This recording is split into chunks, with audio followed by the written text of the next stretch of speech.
noite, doutora Rita. Muito obrigado pelo convite. Novamente é uma honra, um imenso prazer estar aqui com vocês. Agradecer a presença do desembargador Fábio Dutra, nosso presidente do INB, que muito honra essa sessão. Gostaria de agradecer especialmente ao doutor Sidney pela brilhante exposição, além de ser muito objetivo, cumpriu rigorosamente o tempo. Isso é um privilégio. Eu sou prolixo por natureza, então vou prometer aqui manter a simplesmente questionar, mas antes eu gostaria de fazer um agradecimento especial à doutora Fernanda e ao doutor Bernardo, que está ali, que sempre honrosamente me convidam a participar desses debates, e a doutora Raquel também, que está sempre presente. Agradecer aos senhores e digo que sempre que possível estarei aqui, que eu acho que isso fomenta a cultura, fomenta o debate, fomenta no momento em que o país passa pela necessidade de diálogo, e a construção de consenso só se faz com o diálogo, com a percepção de que o outro pode ter posições e opiniões diversas. Isso é salutar, isso é produtivo. Ninguém precisa pensar da mesma forma, mas é dialogando, discutindo, estudando, ouvindo, acima de tudo, é que chegamos ou tentamos chegar a um consenso. Acho que a sociedade brasileira está um pouco carente no momento atual da necessidade desse diálogo, da percepção de que é no diálogo que crescemos, porque, como já disse um saudoso escritor aqui do Estado do Rio de Janeiro, toda unanimidade ela é burra, A divergência é salutar. Bom, eu vou me ater exclusivamente a perguntas, porque, sinceramente, eu tenho muitas dúvidas. Não são poucas, são inúmeras dúvidas no que toca a LGPD. Esse é um momento que eu acho que estamos muito carentes, e daí a importância de um evento como esse, carente de estudar, carente de perceber e talvez dimensionar o tamanho do problema que temos pela frente. Poucos órgãos públicos estão se mobilizando para tratar do assunto. Isso me preocupa, porque tem muita na iniciativa privada. Eu tenho acompanhado, o pessoal da Gartner até esteve comigo recentemente, e eles estão ajudando inúmeras corporações nacionais e internacionais à implantação da LGPD, porque temos corporações internacionais que atuam no Brasil que vão ter que se adaptar. Agora, no órgão público, são poucos. Uma vez ou outra eu entro em contato com alguns: o que vocês estão fazendo? Não, isso aí depois a gente vai ver. Mas como assim depois vai ver? Já é ali. Você já viu o quanto de coisa que você tem que mudar? Então, assim, eu estou aqui num momento de angústia também. Eu vou compartilhar algumas delas. Especificamente eu selecionei, não daria para falar de todas as angústias, mas alguns pontos aqui de problema que eu gostaria de ouvir o doutor Sidney e a gente dialogar aqui, debater. A primeira e essa é uma grande preocupação: como que eu consigo harmonizar os princípios e a vontade da Lei de Proteção Geral de Dados com a Lei de Acesso à Informação? Como que eu vou compatibilizar a Lei Geral de Proteção de Dados com a transparência exigida, principalmente dos órgãos públicos? Eu vou me permitir aqui, eu peguei um trechinho de um parecer que, na época, quando a gente discutiu a implantação da Lei de Acesso à Informação, a gente discutiu o que era dado pessoal. Então, se formou uma comissão, eu participei, inclusive junto ao Superior Tribunal de Justiça, em que a gente tinha que divulgar dados, por exemplo, de informação de valores de salários de servidores públicos e membros de poder. E aí se discutia: mas como é que eu vou disponibilizar esse dado? Eu vou ter que dar nome, identidade, CPF e endereço? É isso mesmo? E aí eu só coloco embaixo: senhor bandido, pode comparecer na rua tal às tantas horas, que esse é o salário, essa é a pessoa. Então, aí, na época, a gente fez um arrazoado que se discutiu, por exemplo, se CPF é um dado pessoal. E aí eu vou ler aqui o que são os trechinhos, do que a gente chegou àquela conclusão. Olha, a Lei de Acesso à Informação define como dado pessoal aquela informação relacionada à pessoa natural, identificada ou identificável. Em outras palavras, é preciso identificar uma pessoa e a informação outra associada àquela pessoa. Dizer que João tem 25 anos e é carioca não é informação pessoal, por não estar associada a ninguém em particular. Porém, se eu digo que João Batista da Silva, número CPF XYZ, gastou mais de R$100 no mês, por exemplo, com energia elétrica, eu tenho sem sombra de dúvida como identificar quem é a pessoa. Por quê? Porque eu usei de 2 dados que a qualificam, o nome e o CPF. Em outras palavras, o CPF identifica a pessoa, mas não é informação pessoal. Então, se eu quiser trabalhar, né, com simples interpretação legal, eu posso dizer, olha, em uma analogia gramatical, o CPF é o sujeito e o dado pessoal, o predicado, o atributo desse sujeito. De sorte que deve ser objeto de proteção, que deve ser objeto de proteção não é nem o nome, nem o CPF, ou qualquer dado cadastral, mas os dados pessoais em conjuntos com os dados cadastrais.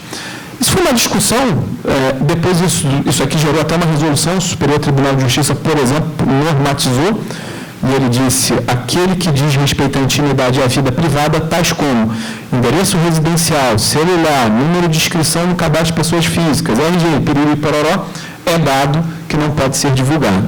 Né? E assim a gente foi caminhando na introdução ou na implantação da Lei de Acesso à Informação. E aí eu pergunto, como é que eu vou harmonizar isso hoje? Em que eu tenho uma gama de dados, hoje já disponíveis.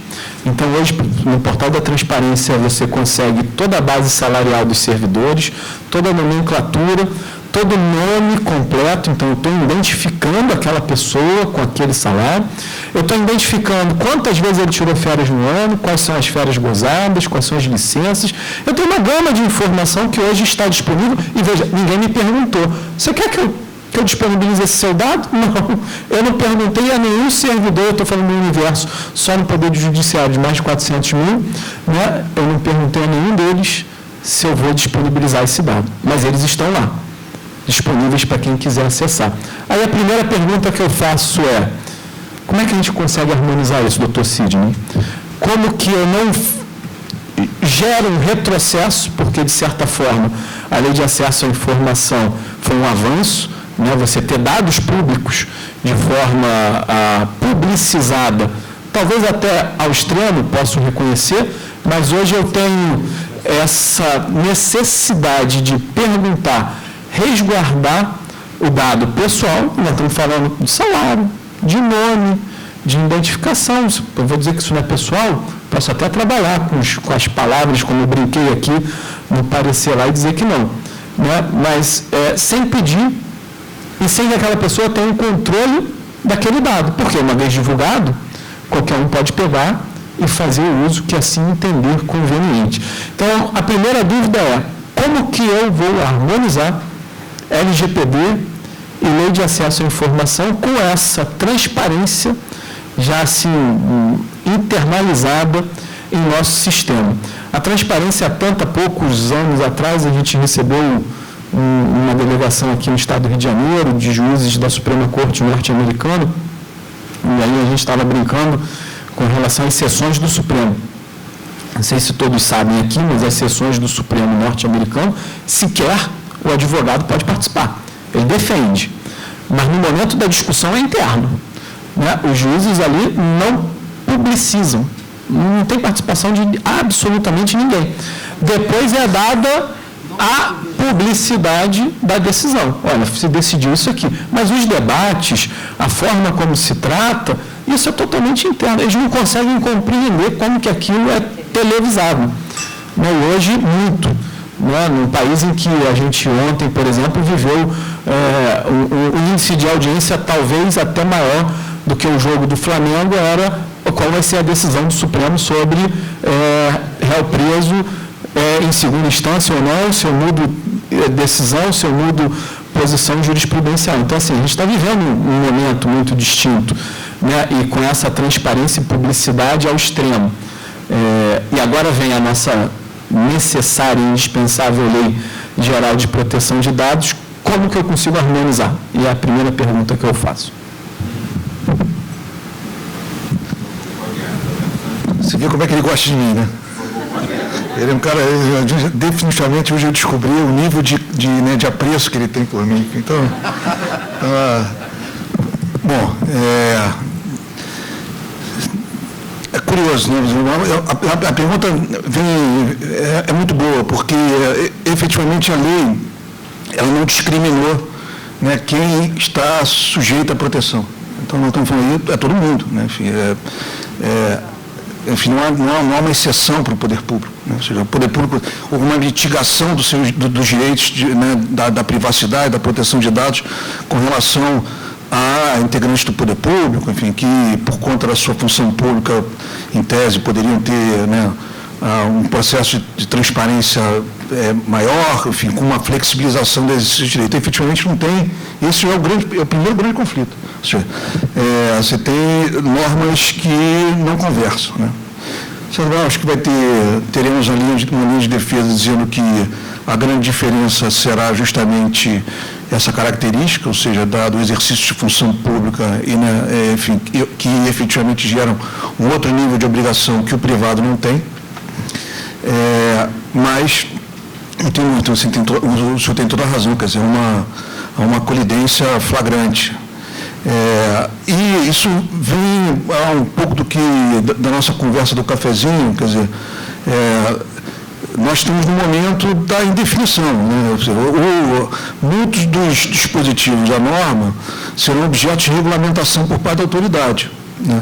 Ou seja, quando a autoridade se deparar com os casos concretos, né, enfim, ela não poderá tratar a empresa A igual a empresa B, porque, enfim, cada empresa tem uma atividade econômica própria, a própria característica da atividade econômica vai gerar entendimentos diferentes de aplicação, ou seja, você pode mais aqui ou pode menos ali, né, e eu acho que isso, né, vai avançar também nessa relação do público com o privado, enfim, porque nós temos aí, né, um conflito mesmo, enfim, a norma não excepcionou, enfim, não deveria excepcionar, porque o cidadão, enfim, que é parte do poder público tem o mesmo direito que está no ambiente privado, ou seja, dado é dado, privacidade é privacidade, enfim, mas as funções, né, enfim, avançam em obrigações distintas. Então, acho que nós vamos ter um debate, não tem resposta.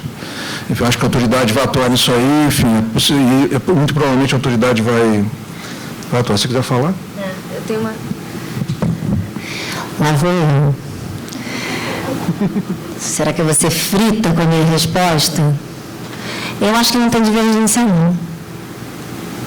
Eu acho que o poder público e mesmo aqueles dados que pela sua natureza e porque o legislador, quando fixou a regulamentação, a norma, desejando que esses dados fossem disponibilizados, tinha em mente um fim, né, uma finalidade para que eles fossem publicizados. Se a gente parar e olhar a lei traz as hipóteses de tratamento, de autorização do tratamento de determinadas informações, né? Antes até da gente falar de consentimento, né? Ora, se existe uma lei falando que aquele servidor, aquele membro de poder precisa disponibilizar aqueles dados e ele precisa ser identificado para que aquele dado tenha alguma relevância, né? Para aquilo, ao momento que ele aderiu à carreira pública, ele já está ciente de que vai haver um mecanismo em atendimento a uma outra norma que permite que aquele dado pessoal dele seja tratado, né? A gente é preciso parar para pensar um pouquinho, que a gente fala do consentimento e eu acho que a gente precisa organizar eventos específicos, como a gente estava falando ali no cafezinho, né? Que a gente toma café dessa aqui. A gente estava falando no cafezinho, temos que fazer blocos de eventos em separados, fracionar a lei, porque cada pedacinho de slide dele dá uma palestra de 2-3 horas no mínimo. Tá? Muita polêmica. Então, assim, ao contrário, eu acho que a gente tem que olhar o ordenamento como um todo, associar o costume é fonte de direito, né? Olhar para frente e olhar, olha, consentimento é uma das saídas para quando nenhuma das outras hipóteses que autorizam você a tratar aquele dado vão te respaldar essa utilização. A finalidade, o cumprimento de norma, né? Os hospitais, por exemplo, podem guardar o seu prontuário, não interessa o que você foi fazer no hospital. Você pode ter ido tratar uma dor de ouvido, e quem tem familiares em emergência sabe que aparecem umas historiazinhas bizarras. O médico vai guardar o seu prontuário enquanto a lei disser que ele pode guardar seu prontuário. Você pode subir todo que aquela sua informação super privada está ali, mas não adianta, ele não precisa do consentimento. Você vai atravessar para o encarregado do hospital e vai falar, quero que o meu dado seja apagado, e ele vai falar assim, sinto muito, não posso apagar o seu dado, e a lei diz que eu não só posso guardar, como eu tenho que guardar, porque se eu for acionado e questionado, eu tenho que ter o seu dado e o seu dado completo. Tá? Então, eu acho que o conflito vai ser solucionado dessa forma. E lembrando, não há, por enquanto, durante muito tempo, não vai haver verdade absoluta. Lei de proteção de dados e implementação da lei de proteção de dados não é um objetivo último e certo, é uma caminhada, né? A gente não sabe como é que vai acabar, mas é uma caminhada. Aos poucos é que a gente vai descobrir o que vai acontecer no final. Espero que seja alguma coisa boa, e eu acho que vai ser. Eu acho que vai ser, porque é como a gente costuma falar, nós mulheres, né? Gravidez, né? Deus foi sábio e deu 9 meses para a gente se acostumar a não dormir, a passar mal, a perder os cabelos, a ficar com a pele ruim, etc. Né? Então, é isso que vai acontecer com a lei de proteção de dados. A gente vai passar um prazo de maturação e adequação e vai chegar num objetivo último. Então, eu não acho que há uma incompatibilidade quando se fala disso. Existe a necessidade de harmonização com aquilo que a lei pretende e aquilo que nós já temos funcionando também cumpre um objetivo primordial. Fazer antes do seu comentário. Exatamente.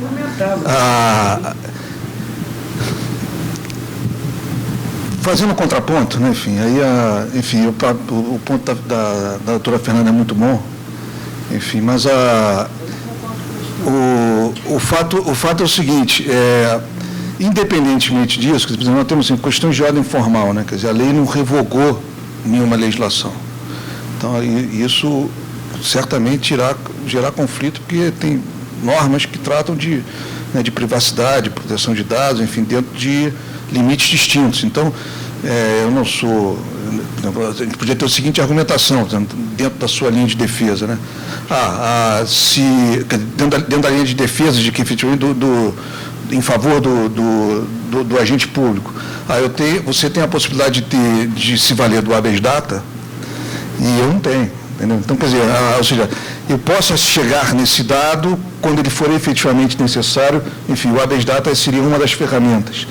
Então, é inevitável, a discussão é inevitável, enfim, porque e o processo de harmonização vai ocorrer, enfim, tem conflito, é difícil, enfim, a lei não veio nessa perspectiva de dizer o que pode, o que não pode nas outras normas, enfim, fiz uma alteração no Marco Civil, enfim, para adequar o Marco Civil, talvez por ser a norma mais recente, mais badalada, mais conhecida, enfim, com relação a essa questão, mas a lei de acesso à informação, que ela é importantíssima, não foi sequer abordada. Nossa presidente, por favor. Não, Fábio. É colocar mais pimenta, né? Eu tenho dúvidas, e como eu coloquei aqui, a gente não tem certeza, tem dúvidas, mas ouvindo a doutora Fernanda me fez lembrar de um professor alemão, em que aqui eu vou tentar trabalhar com a tese dele, né? Se a gente for no ensino tradicional, o professor Norberto Bobbio, sua teoria toda clássica e a teoria clássica da evolução das normas nos tempos e no espaço, né? A gente sabe que lei posterior revoga a lei anterior, com ela incompatível, lei especial não revoga a lei geral, e há uma suposta hierarquia das normas, lei complementar pode revogar a lei ordinária, mas lei ordinária não pode revogar a lei complementar, assim como a Constituição inaugura toda a origem democrática e fundamento de um Estado de direito, ela rompe com todo o ordenamento naquele momento e normas anteriores com elas que não passaram pela filtragem constitucional estão por si só não recepcionadas e, portanto, fora do ordenamento jurídico. Esse é um conceito clássico.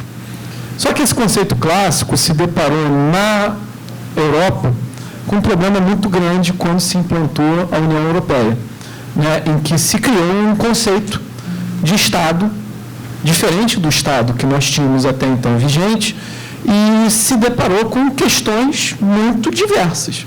Nós temos hoje o Reino Unido com o Brexit, mas até então ele estava dentro da União Europeia. E é o berço da common law, né? É o lugar onde norma escrita não é regra.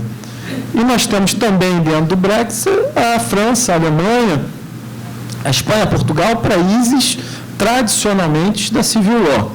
Então vem um professor alemão, o professor Eric Jahn, e quando se discutia a implantação de uma Constituição Europeia, se tinha esse projeto, que ele foi abortado, por óbvio, mas naquele momento se queria criar uma Constituição comum para a União Europeia, e o professor Eric Jahn disse o seguinte: olha só, a gente não pode mais partir da premissa que essa regra que a gente conhece até agora está vigente. Não.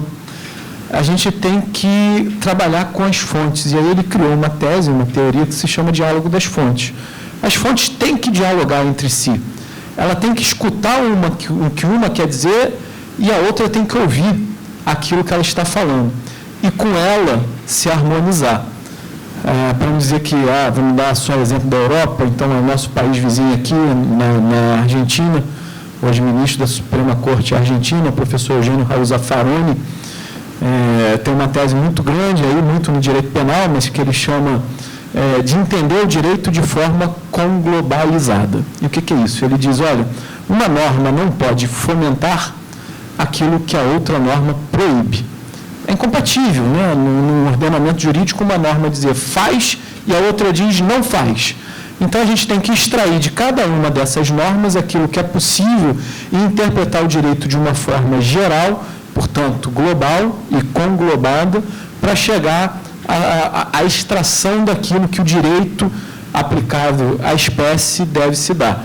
Então, usando esses dois autores aí, eu acho que a gente poderia trabalhar, né, no diálogo das fontes e na interpretação conglobada das normas em vigor e extrair uma interpretação, aqui eu estou fazendo de supetão, em que eu poderia dizer, olha, há um regime de direito público em que servidores públicos estão sujeitos por uma regra constitucional também de transparência, eu vou mitigar ou eventualmente excepcionar aquele outro princípio que eu tenho de necessidade de resguardar a privacidade.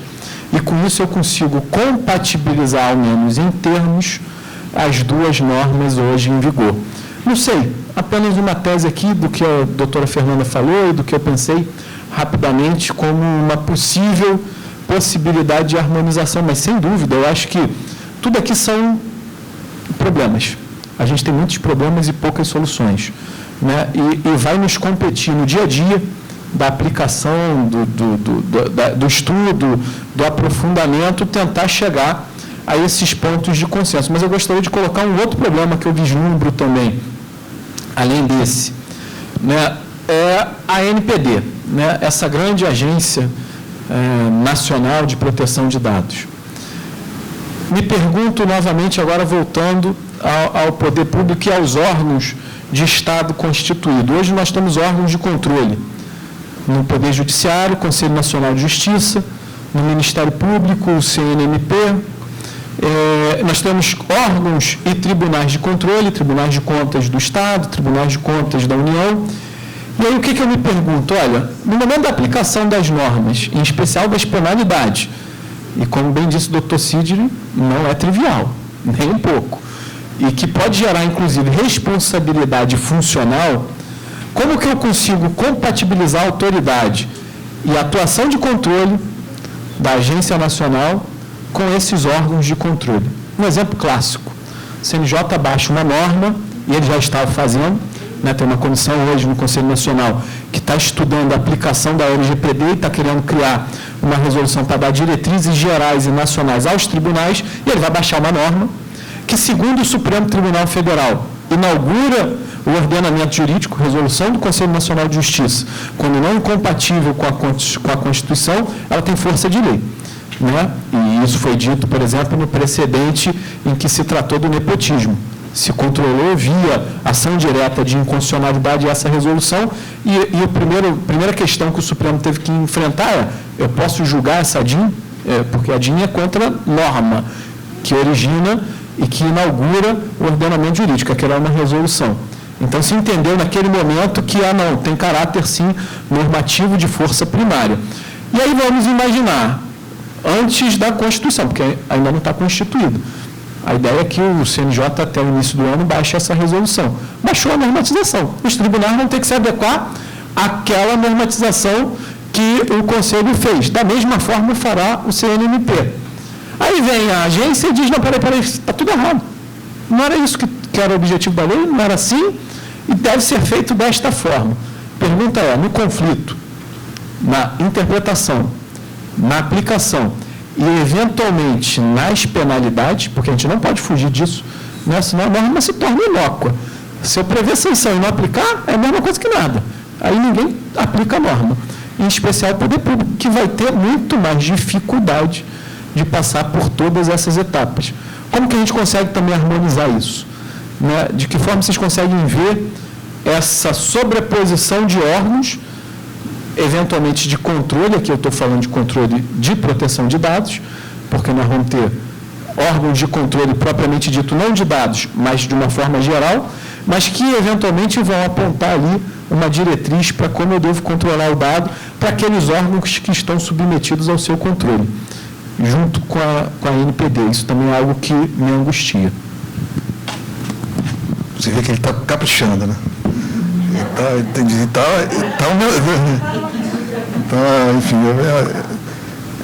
bom, mas é porque a gente sabe da capacidade do expositor, tenho certeza que ele vai tirar de letra, então... Vou acreditar nisso. Eu acho que o Conselho da Autoridade, com aqueles 21 membros, enfim, que tem o papel de estabelecer as orientações, né, enfim, as políticas a serem adotadas pela autoridade, ele não tem poder de fixar a regra, mas, enfim, ele tem o papel ali de organizar, enfim, as práticas a serem utilizadas pela autoridade, pelo Conselho Diretor. Dentre os 21 membros, tem representantes do Ministério Público, tem representantes do Judiciário, enfim, então, acho que eles terão um papel muito importante, quer dizer, a gente cai de novo na mesma dúvida, enfim, efetivamente não existe uma resposta concreta para a sua pergunta, mas acho que talvez não é à toa que essa representação existe, essa representação existe justamente para poder assegurar a harmonização entre as ocorrências. Enfim, os advogados não queriam baixar um provimento dizendo que não cabia para é uma brincadeira, enfim, mas o fato é o seguinte, quer dizer, que para a advocacia a lei geral devia ser mitigada, enfim, diferentemente do CNJ, né, que tem, né, que a resolução tem papel regulatório, infelizmente os advogados não têm isso, enfim, mas certamente eu acho que haverá, né, a inteligência dos representantes dessas instâncias no Conselho da Autoridade, enfim, fazer, né, exatamente o elo, enfim, de harmonização dos interesses, enfim, de ambas as partes. Voltando à sua referência com relação, né, à confluência, né, enfim, a leitura comum, enfim, a aplicação das fontes, enfim, de forma a gerar harmonização de normas que não foram revogadas, vai se repetir em várias situações, em vários momentos, até aplicar até o entendimento efetivo da lei. Posso dar uma... Raquel, o negócio agora pegou fogo e a gente nem abriu para a plateia. Eu vejo da seguinte forma, eu queria até retomar aqui um pouco a questão do conflito que foi colocado com uma indagação para o Sidney, e eu estava aqui comentando, dizendo assim, não, eu não concordo totalmente com a Fernanda. Eu assisti uma palestra da Maria Helena Diniz, que é uma pessoa reconhecida na área do direito civil. Ela fez uma exposição em 60 minutos falando de antinomia entre as normas. Entre outros instrumentos, diálogo das fontes, vamos pesquisar na Lei de Introdução ao Direito Brasileiro, que você já falou de certa forma. Enfim, eu acho que a gente sempre vai buscar uma solução na utilização desses instrumentos, dessas fontes, né? Mas eu acho que a minha maior preocupação é a seguinte, é o descumprimento. Eu acho que, primeiro, essa norma, ela é amplíssima, ela não lida com as disparidades, porque uma coisa é você falar de uma grande empresa que tem um departamento de recursos humanos, que está formado em compliance, outra coisa é você falar num escritório de advocacia, vamos dizer assim, pega um escritório de advocacia pequeno que vai sofrer a mesma sanção, e as multas são violentas. Eu acho que é isso que nos surpreende, né? A penalidade, as sanções, no caso de descumprimento e observância, são significativas, né? Então, a meu ver, eu acho que tinha que fazer toda uma reformulação da lei, até para atingir, eu já estou fazendo assim meio que uma ponderação, né? uma observações sobre o tema. Eu acho que a gente tem que discutir isso. Eu acho que exatamente, eu acho que focar, eu acho que na questão desses conflitos e nas consequências que isso gera, entendeu? Porque, veja bem, falando em inteligência artificial, você pode chegar num determinado momento que você vai pegar esses dados, com toda a proteção que você faça, entendeu? Por simples acesso no Facebook, no Google, né? Que é você fazer uma pesquisa, aí a questão dos algoritmos, eu não tenho domínio sobre a parte técnica, né? Mas é uma coisa que me preocupa, né? Será que você não pode captar esses dados, né? Pela questão da própria desenvolvimento da automação, a partir do momento que você acessa um Google, um Facebook, um WhatsApp, etc. Então, pode ser até uma lei inócua se a gente partir do pressuposto que a tecnologia vai permitir isso mais adiante, ou já permite isso hoje. A segunda coisa é o seguinte, lembrando até do evento que nós tivemos ontem, sobre a questão do trabalho com aplicativos, nós estamos falando o seguinte, você tem na realidade, por exemplo, o Uber. O Uber não é a questão do transporte, quer dizer, o destino objetivo é transporte. Agora, quando você usa uma plataforma, você usa tecnologias. Aí são as empresas que vendem tecnologias, então elas intermediam. Você está, na verdade, usando um interface, entendeu, dessas empresas que vendem tecnologia, que faturam horrores, como você até fez naquela tua exposição. Hoje são as empresas top 10, né, na economia. Então, quer dizer, são coisas que são preocupantes, porque eu acho que isso está meio fora do contexto da nossa realidade cultural, social e econômica, né? E isso vai gerar, né, sanções que são, a meu ver, preocupantes, que eu acho que a gente, aí é exatamente a indagação. Estamos preparados? Não. E aí? Bom, algumas observações. As perguntas do Dr. Fábio são justamente para responder estamos preparados. O grande down, né? O quanto temos que estudar, né? Vou me permitir, doutora Raquel, um minutinho, porque eu acho que a doutora Rita fez algumas pontuações bem interessantes.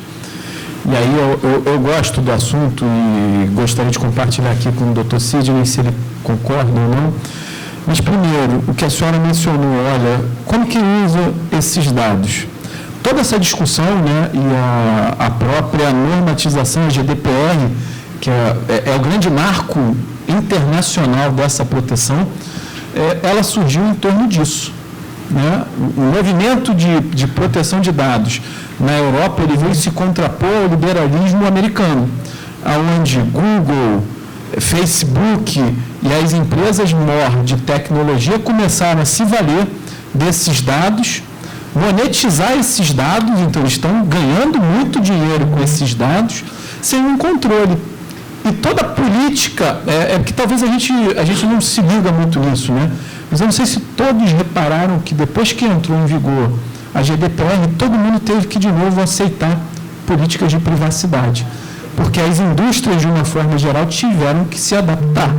E hoje, como bem disse o doutor Sidney, em discussão nos Estados Unidos vamos fazer uma norma nacional, e olha que lá é o berço do federalismo, né? Quando se chega ao consenso de eu preciso normatizar isso em âmbito nacional, é sinal que a situação está bem grave, está gritante, é que a população está clamando por isso. E a senhora deu um outro exemplo de Uber, ou todos os aplicativos de serviço, né, hoje chama SaaS, Software as a Service, né, é o software como um serviço. A problemática disso é enorme, né, e passa inclusive pela normatização pós-moderna. Né, como é que eu normatizo? Como que isso vem? De que forma eu disciplino? Esse cara tem relação de trabalho? Tem relação com o direito público? Como que está essa relação? E, acima de tudo, como estão os dados dessas pessoas que estão pegando aplicativo, que o cara sabe todo dia que eu me desloco da minha casa para um determinado local e aquilo está sendo armazenado. A qual local? Será que alguém tem que ter informação para onde eu estou me deslocando com frequência? Será que isso não vale muito dinheiro? Porque, se você vai sempre para aquele local ali, o cara consegue buscar numa outra base de dados. Mas ele não tem residência aqui. O que ele está fazendo aqui? Será que eu não posso ofertar um imóvel para ele? Será que ele não quer um hotel aqui? Em suma, o que a senhora apontou é extremamente relevante. E, sem sombra de dúvida, a nossa lei vem num contexto que é mundial. Né? Hoje, por incrível que pareça, a China baixou a norma para tratar de proteção de dados. Né? A Rússia tem uma norma para tratar de proteção de dados. Então, assim, o Brasil veio nessa caminhada internacional em que todos estão se adequando. E a ideia é justamente proibir. Né? O que se quer com esses dados se você não autorizar, e aí você tem que consentir expressamente, o Facebook não vai poder usar o seu dado. O Google não vai poder usar o seu dado. Mas se não tiver, ou se tiver o consentimento, aí sim ele vai poder se valer, porque você consentiu, você autorizou. Olha, você tem um serviço aqui que é gratuito, tá? Eu estou te dando aqui o Instagram. Você não paga 1 centavo por armazenar 1 tera de fotos aqui no meu servidor. Mas, em compensação, você me consente que eu possa usar isso aqui? Não. Então, tá bom. Então, você vai pagar R$200 por mês para utilizar esse serviço que eu disponibilizaria de forma gratuita. Então, pelo menos, você está sabendo que aquilo que hoje ele te vende como, abro aspas, de graça, tem um valor. E é um valor significativo. Só que hoje ele está monetizando. Está monetizando com esses dados. Desculpa, doutora Raquel. Imagina. Isso aí já cai no ditado, né? Que nada é de graça nessa vida. Porque ele ganha muito mais dinheiro com seus dados, dizendo que eu estava oferecendo um serviço gratuito. Mas só voltando um pouquinho, complementando na linha do que concordo com o doutor Sidney estava dizendo, em relação ao Conselho Nacional de Proteção de Dados, instituído pela LGPD, como ele vai, na medida que ele vai ter um representante de vários setores da sociedade, tanto privado quanto público, vai facilitar essa harmonização dos órgãos regulatórios conversarem, inclusive porque uma das atividades, das funções do Conselho é ajudar a NPD a formar, a implantar uma política nacional de proteção de dados. Acredito que na medida que a política for implementada também, vai dar um norte para as empresas, não só para as empresas, como para o próprio poder público. E talvez, como tem a participação de todos, talvez seja a hora desse diálogo e até para interpretar também a normatização, a harmonização das normas. Olha, o CNJ precisa divulgar o salário, mas vamos ver o limite, no mínimo dos dados, para também atender o direito à privacidade que a LGPD tanto quer ajudar a proteger também. Apenas esse complemento que eu faço. Deixa eu só... o temário é muito rico, né? Então, enfim, esse tema abordado pelo doutor Fábio, enfim, qual o reflexo, né, dessa contínua coleta de dados e posterior usos, enfim, para N fins, né? E os respectivos vazamentos, enfim, geraram as normas de proteção. Isso daria um dia de conversa, porque é riquíssimo isso, né? Então, isso aí conversa, isso dialoga com... Bom, tem um exemplo clássico, né, do Cambridge Analytica, enfim, que foi, né, o ícone do que representou esse negócio de manejo de informação. E você trabalha com muita coisa, né? Enfim, além da questão da monetização, essa coleta ela tem a finalidade de, por vezes, distorcer, enfim, processos sociais. Enfim, aí dialoga com a questão das fake news, enfim, dialoga com todo o reflexo que a formação de um volume e gestão de dados muito grande, enfim, onde através dos algoritmos você consegue identificar o perfil de cada um daqueles usuários, pode ser nocivo e pode mudar as estruturas sociais. Enfim, nós temos exemplo aí, o exemplo do Brexit é o Trump, enfim, o Bolsonaro, enfim, tem um monte. Né? A gente queria agora fazer um momento para abrir para perguntas da plateia, de vocês que vieram aqui, estão presentes aqui nessa discussão. Nós temos 2 microfones, um em cada ponta.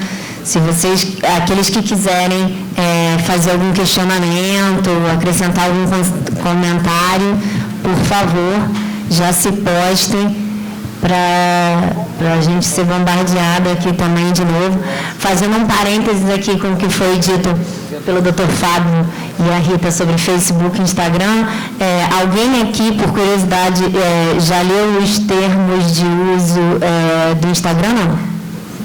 Ninguém lê, aquela letrinha com aceito, entendeu? Todo mundo aqui tem Instagram? Quem não tem Instagram aqui? Eu não uso Instagram. 1, 2, 3, 4, 5. Você tem, sim. 6, não é isso? Umas 6 pessoas. Deixa eu avisar para quem tem. Todas as suas fotos que vocês postaram, mesmo que vocês apagaram, são propriedade do Instagram do Mark Zuckerberg, né? Não posto nada. Pois é. Então, o que acontece? Que já se sabe? Pessoas que postaram ali o seu bebezinho, a sua filhinha, o seu filhinho, tomando banho, mesmo sem aparecer nada, estão em sites de pedofilia espalhados pelo mundo, são vendidos como se as suas crianças estivessem sendo ofertadas para essas pessoas. Aí eles fazem um videozinho com uma criança meio parecida, com tipo físico, quer dizer, todo mundo, né? 70% da população das mães tem um bebê gordinho, né?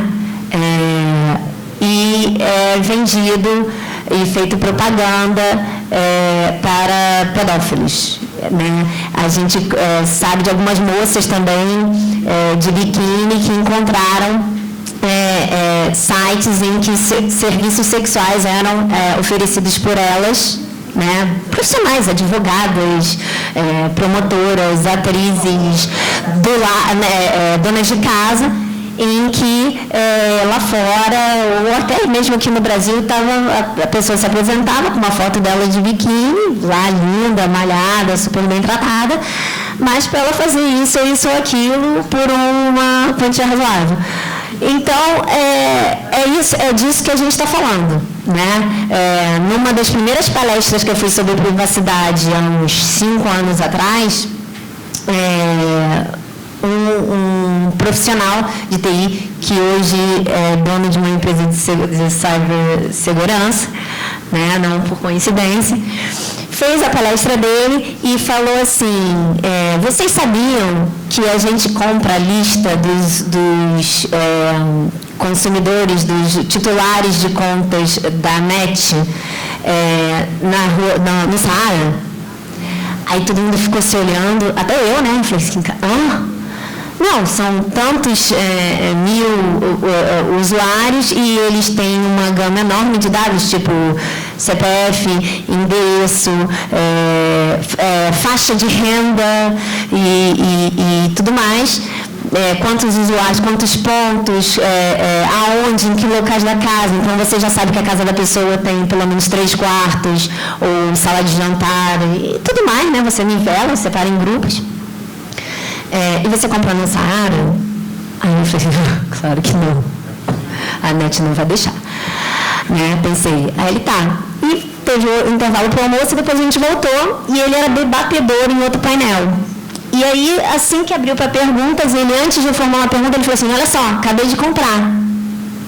no Saara, na hora do almoço, a lista de todos os clientes do estado do Rio de Janeiro da NET.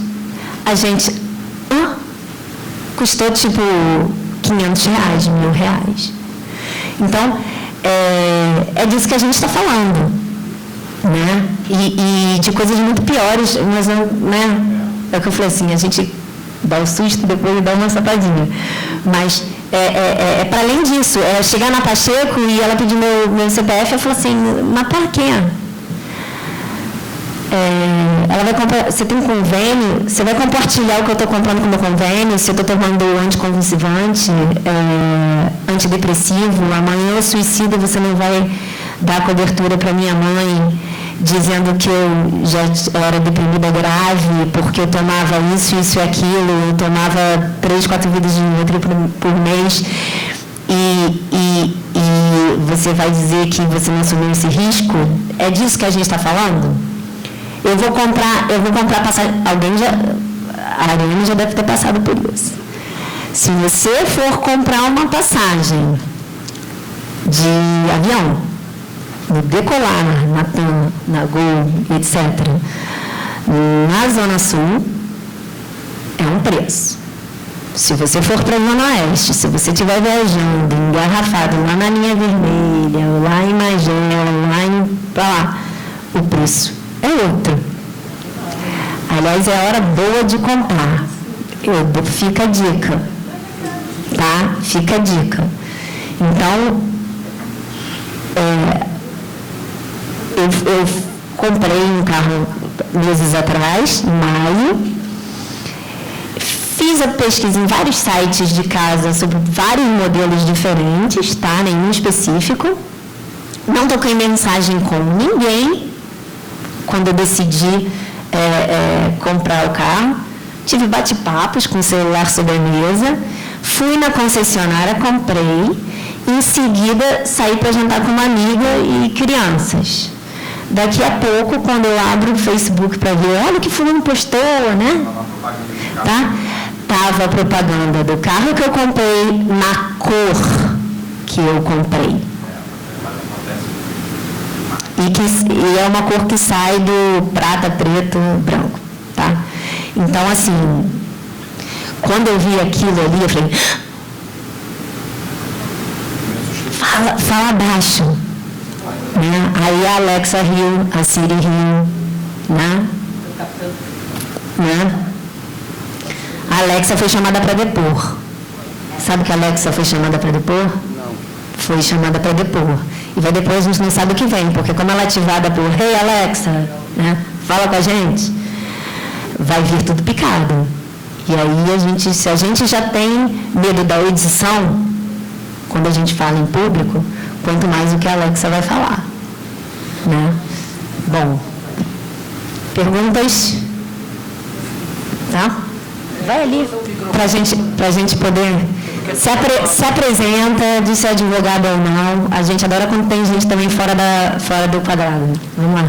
Boa tarde, sou João, sou advogado, milito na área trabalhista. É um prazer estar aqui. Colega da Rita. Fui convidado pela doutora Valéria, me sinto muito honrado. Gostaria de tirar uma dúvida, porque o doutor Fábio Porto, né? Ele suscitou ali uma suposta antinomia entre a lei de acesso à informação e essa lei de proteção de dados.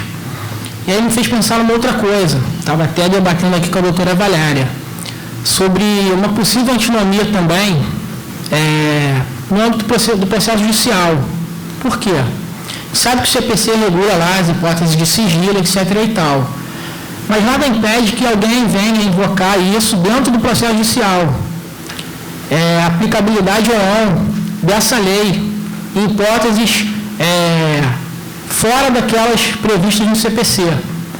E aí a gente queria saber, obter algum tipo de esclarecimento em relação a isso. Se ali vai se aplicar, nesse caso, aquele princípio da especialidade, né, se vai preponderar lá a previsão do CPC, ou se não. Se pode abrir uma hermenêutica, né? Dentro, enfim, dessa antinomia. Você quer dizer a ordem que você quer as respostas ou não? A gente pode... Não. Vai começar com quem? O doutor Cid? Eu também acho que tinha que começar com o doutor Fábio Porto, hein? Para botar ele... Se possível... Agora, tem que ser a vez dele primeiro, agora é a sua vez. Um bom lutador não dá para refugar, né? Esse meu mestre está se remoendo lá já no caixão falecido, mas com muita honra, né? Querido mestre Carson. Vamos lá. O que eu penso? Novamente, eu acho que a gente volta àquela questão do diálogo das fontes. Né? A gente tem que fazer as fontes dialogar. A gente tem que fazer as fontes conversar. Para todo regramento de processo, existe norma e norma ritual.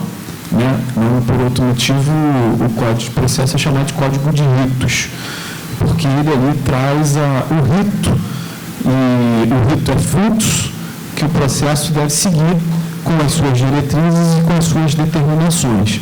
Né? E dentro desse rito existe justamente a previsão do que é público e do que não é público, as formas em que eu posso tornar público e que não devo publicizar. Então, acredito que a LGPD, neste ponto, por se tratar de um direito constitucional de acesso ao judiciário, então, um direito de ação, ela não poderia, a meu sentir, por essa questão de diálogo, interferir ou se sobrepor a uma normatização posta que regula justamente o trâmite deste processo. Você viu quando o professor Fux inaugurou o que hoje nós chamamos de Código Fux, o novo ordenamento processual nacional, ele fez questão de definir a aplicação do código. Porque quando a gente fala em processo não é só processo civil, é um conjunto de normas que vai atacar ao processo civil, processo penal, processo administrativo, processo tributário, processo disciplinar, uma gama de ações em que você tem que ter um processo para chegar ao quê? Processo é fim? Não, ele é meio. Meio de entregar a prestação jurisdicional, se for jurisdicional, ou atuação administrativa, se for administrativa. Se for a prefeitura fizer um requerimento, olha, eu quero registrar aqui a piscina que eu construí na minha casa. Aquilo está no processo. Um processo administrativo que pode gerar uma revisão no seu IPTU em razão do aumento do metro quadrado, que ali você está informando. Então, isso tem um rito. E esse rito ele tem que ser disciplinado de modo a não se tornar rarefeito o direito que você tem. Então, quando você vai ao judiciário, em qualquer instância dele, você está indo ali postular um direito em juízo. Você quer ver a aplicação dele de forma imediata. Em vários países no mundo, essa ritualística ela é segmentada. A Inglaterra, por exemplo, até o ano de 2000, não tinha um Código de Processo Civil. Só em 2000, então estou falando de 19 anos atrás, o direito inglês normatizou as civil rules, as regras de procedimento. Até então não se tinha. Havia processos extremamente orais. A pessoa chega na frente, conversa, diz o que é, decide, acabou. A ritualística estava definida.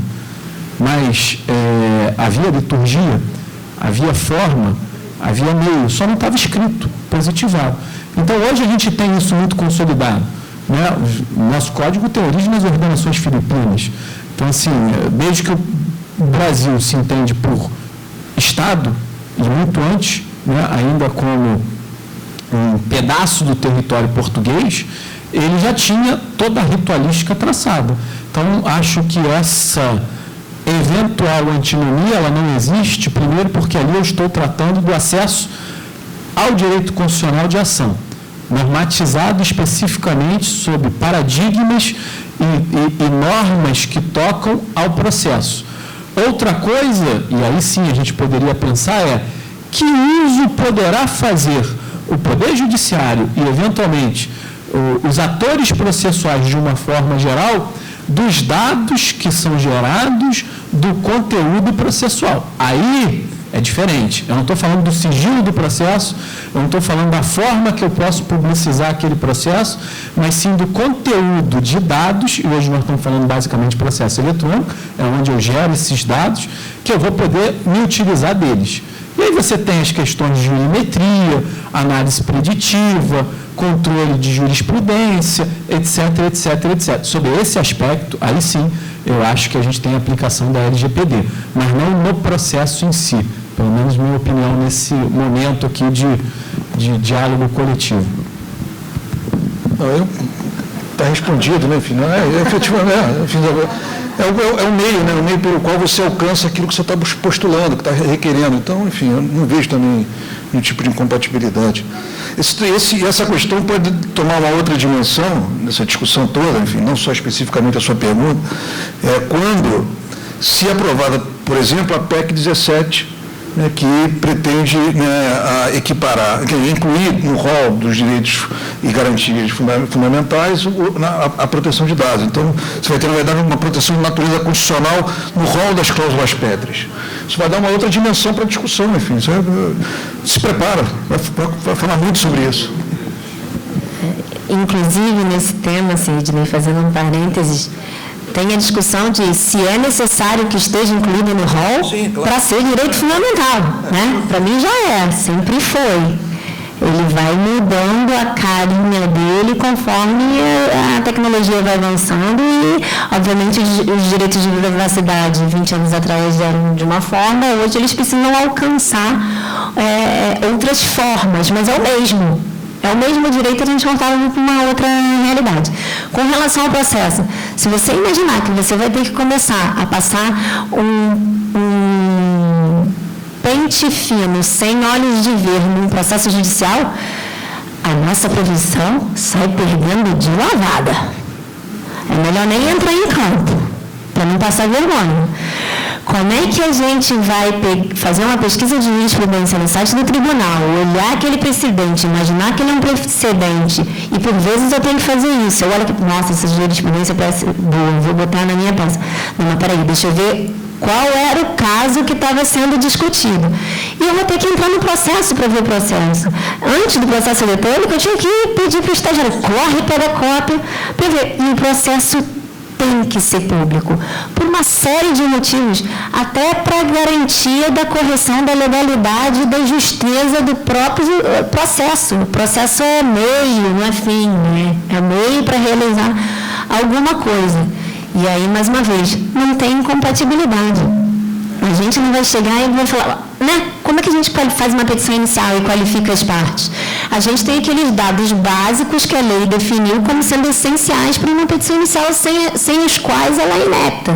Né? Então, você vai ter que qualificar a parte, dizer minimamente a profissão, nessa industrial da indústria tal. Não. Industrial, fulano é industrial, fulano é uma pessoa física, uma pessoa jurídica, tem CPF, endereço e agora endereço de e-mail para você poder ser intimado. Né? Já fui pedindo para emendar dessa coisa do e-mail. A senhora me fez lembrar, era estagiário na Defensoria Pública, e aí estamos falando do tempo do papel. Né?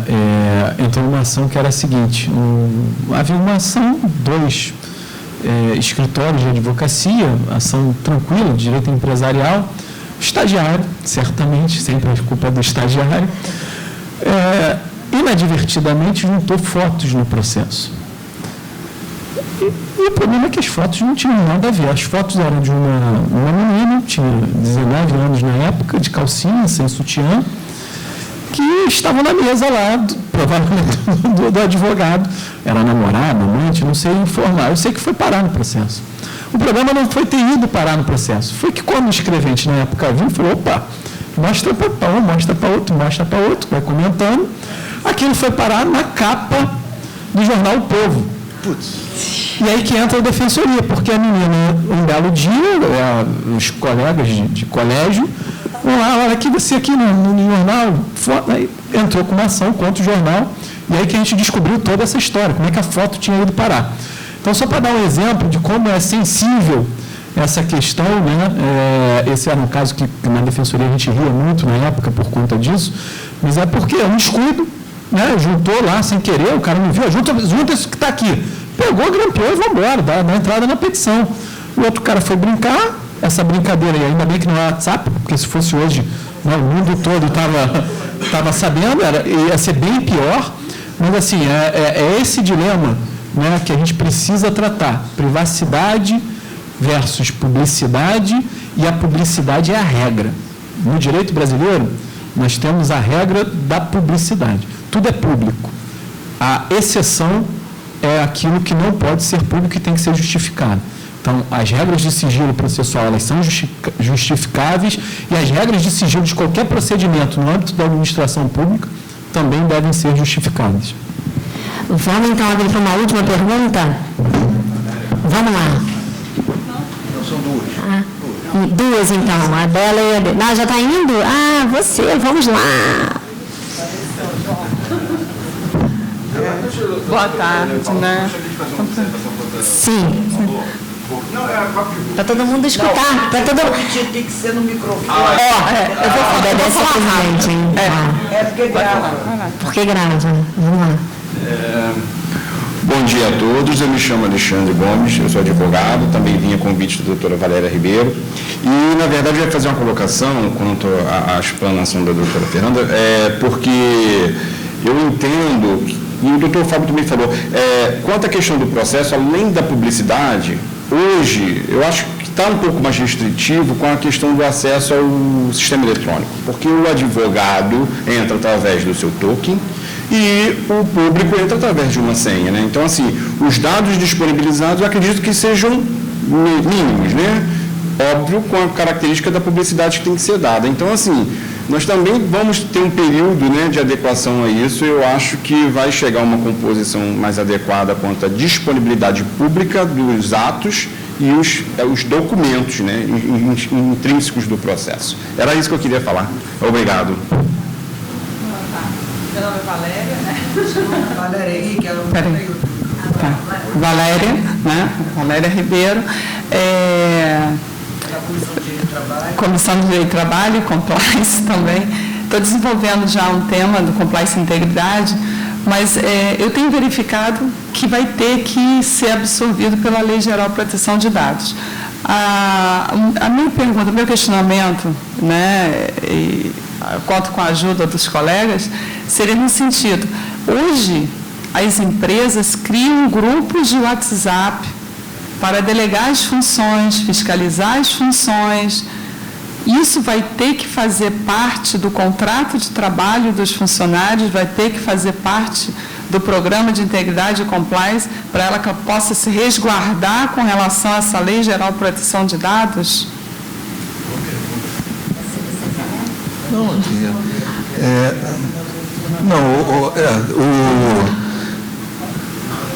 Dentro do que nós falamos hoje, enfim, dessa abrangência, né, enfim, você diz assim, eu não sou advogado trabalhista, então, enfim, é muito flagrante, né, que a lei vai impactar nas relações de trabalho. Enfim, tanto é verdade, não só nas questões das contratações, mas também no próprio manejo das informações dos funcionários dentro da própria empresa pelo Departamento de Recursos Humanos, enfim, por quem seja. Então, acho que dependendo do nível, uma coisa é você criar um grupo de amigos, enfim, de trabalho, né? Outra coisa é você ter ali um grupo criado especificamente para o desenvolvimento da função. Acho que isso tem um reflexo imediato se o cara não tem função de gerência, enfim, se não tem função de direção, enfim, onde você tem ali o teu tempo de trabalho muito mais flexibilizado para ser acionado. Mas muito provavelmente os limites de transmissão da informação entre esse grupo, o que você pode postar, o que você não pode postar, para evitar que aquilo ali gere vazamento, vai ocorrer, com certeza. Enfim, com certeza. Posso? Eu acho que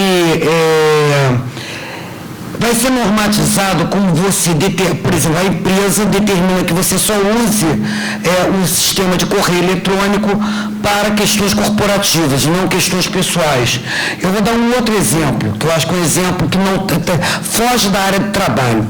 Nós orientamos a todas as comissões, presidentes de comissões, a criar um grupo de WhatsApp para que a gente pudesse permitisse uma melhor comunicação entre o Instituto e os membros de comissões. Por quê? Porque nós estávamos tendo problema com o endereço eletrônico, porque cai no spam, entra vírus, etc. E algumas pessoas diziam que não recebiam os comunicados do Instituto via correio eletrônico.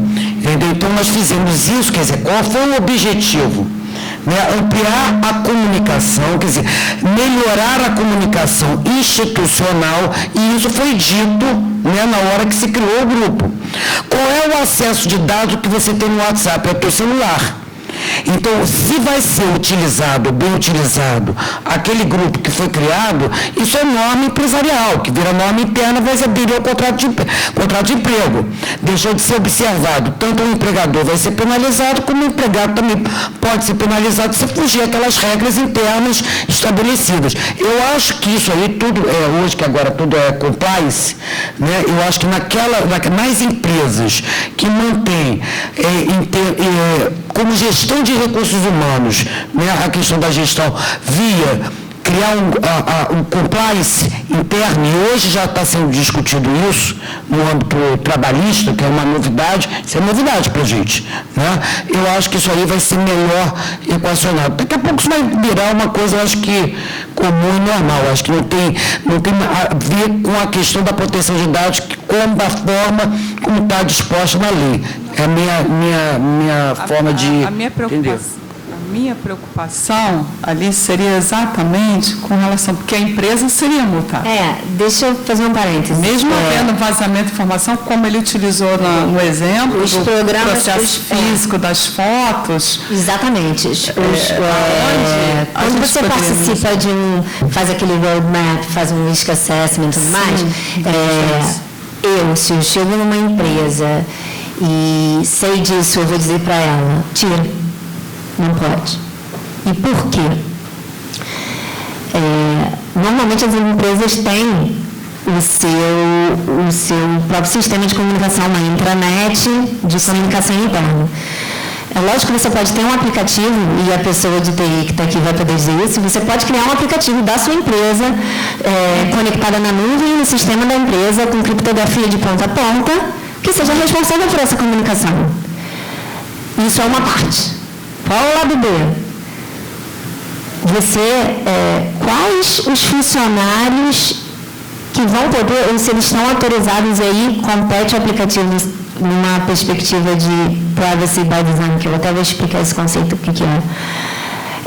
Não permitir o carregamento de fotografias, porque nada, pendrive nem pensar, Então, passei por essa página, tá, gente? Pendrive para dentro da companhia, não, isso não existe mais, isso não pertence mais a esse mundo, tá? Mas as pessoas usam o celular. Determinados departamentos, o meu conselho é que o celular fique no escaninho. Você vai poder ter acesso ao seu celular quando você precisar. Ligações de emergência, você pode fornecer o número da sua mesa, fixo. Mas a regra é que você não vai poder ter em determinadas empresas, em determinados departamentos, uma câmera fotográfica, porque é igual tirar cópia de documentos. A gente não tinha picador de papel? Isso aqui é igual picador de papel, só que você não vai picar o celular da pessoa, não é? Então, assim, grupo de WhatsApp para discutir trabalho? Ok. Você fala assim, recebi esse comunicado com os documentos do fulano, vou te passar. Danou-se. Recebi os documentos de rescisão do fulano, recebi o exame demissional do fulano, recebi o exame admissional do fulano. Não pode. Não pode. Óbvio que eu não vou dizer ao meu cliente, não pode, não faz. Eu falei assim, meu conselho, a advogada é assim, eu aconselho que não se faça. Por quê? Porque vaza. Porque esse celular que circula só entre aqueles gerentes, ele é roubado. Esqueçam, qualquer um invade o iPhone, qualquer um invade o Samsung. Isso é botar na mão de um menininho de 12 anos, dar um tempinho para ele, um sorvete, ele entra. Acabou. Então, é essa perspectiva e esse olhar que tem que ter. E qual é o conceito de privacy by design? Não só as ações dentro das empresas, e o Sidney já está cansado de ouvir isso, mas como os aplicativos que serão gerados, os softwares que serão gerados, e as novas formas de controle dos processos internos das empresas e até numa perspectiva de fiscalização do trabalho, vão já ser gerados com olhos numa nova cultura, numa nova legislação. Então, aquele aplicativo que a empresa resolveu gerar, que faça o papel do WhatsApp, para esse tipo de conversação e troca de ideias, ele já vai vir sem a possibilidade de carregar foto. Ele já vai vir com a criptografia de ponta a ponta. Ele já vai vir com o prazo para eliminação dos dados na nuvem. Tudo isso. Entendeu? E a impossibilidade dele ser reproduzido por elementos de fora. Porque imagina que um banco grande, sei lá, um Itaú, que tenha um aplicativo interno deles dessa natureza e que tenha um celular de alguém num setor importante da empresa roubado.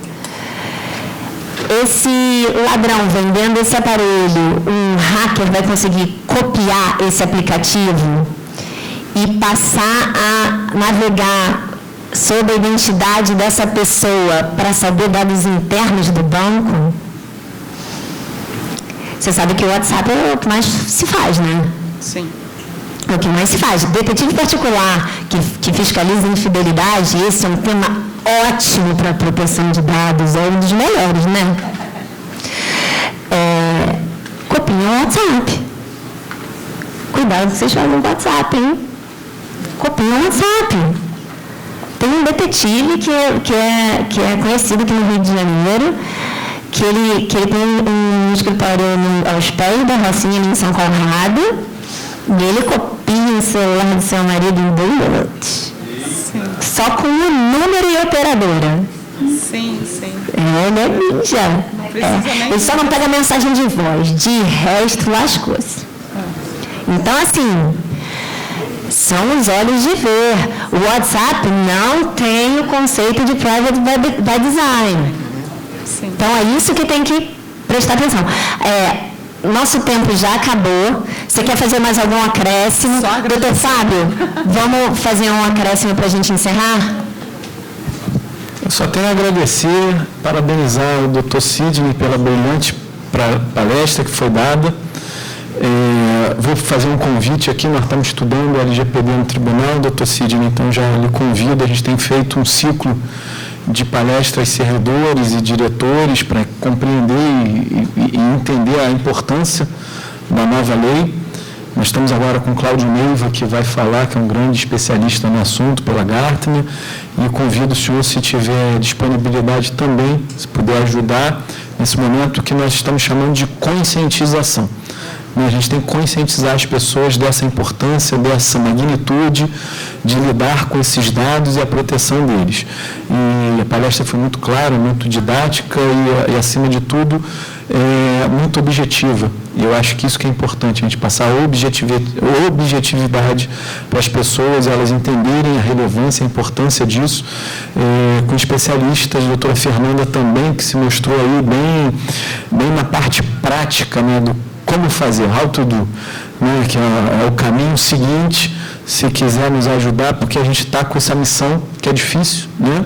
O órgão público tem suas limitações, diferente dos órgãos privados, que tem uma certa flexibilidade, mas eu acho que a gente tem que tratar do assunto com seriedade, na medida das nossas possibilidades. Então, a gente vai ter que fazer e mudar. Então, é um convite aqui que eu faço, que são 2 brilhantes expositores sobre o assunto, e agradecer imensamente, novamente, a honra e o prazer de estar aqui nessa casa histórica.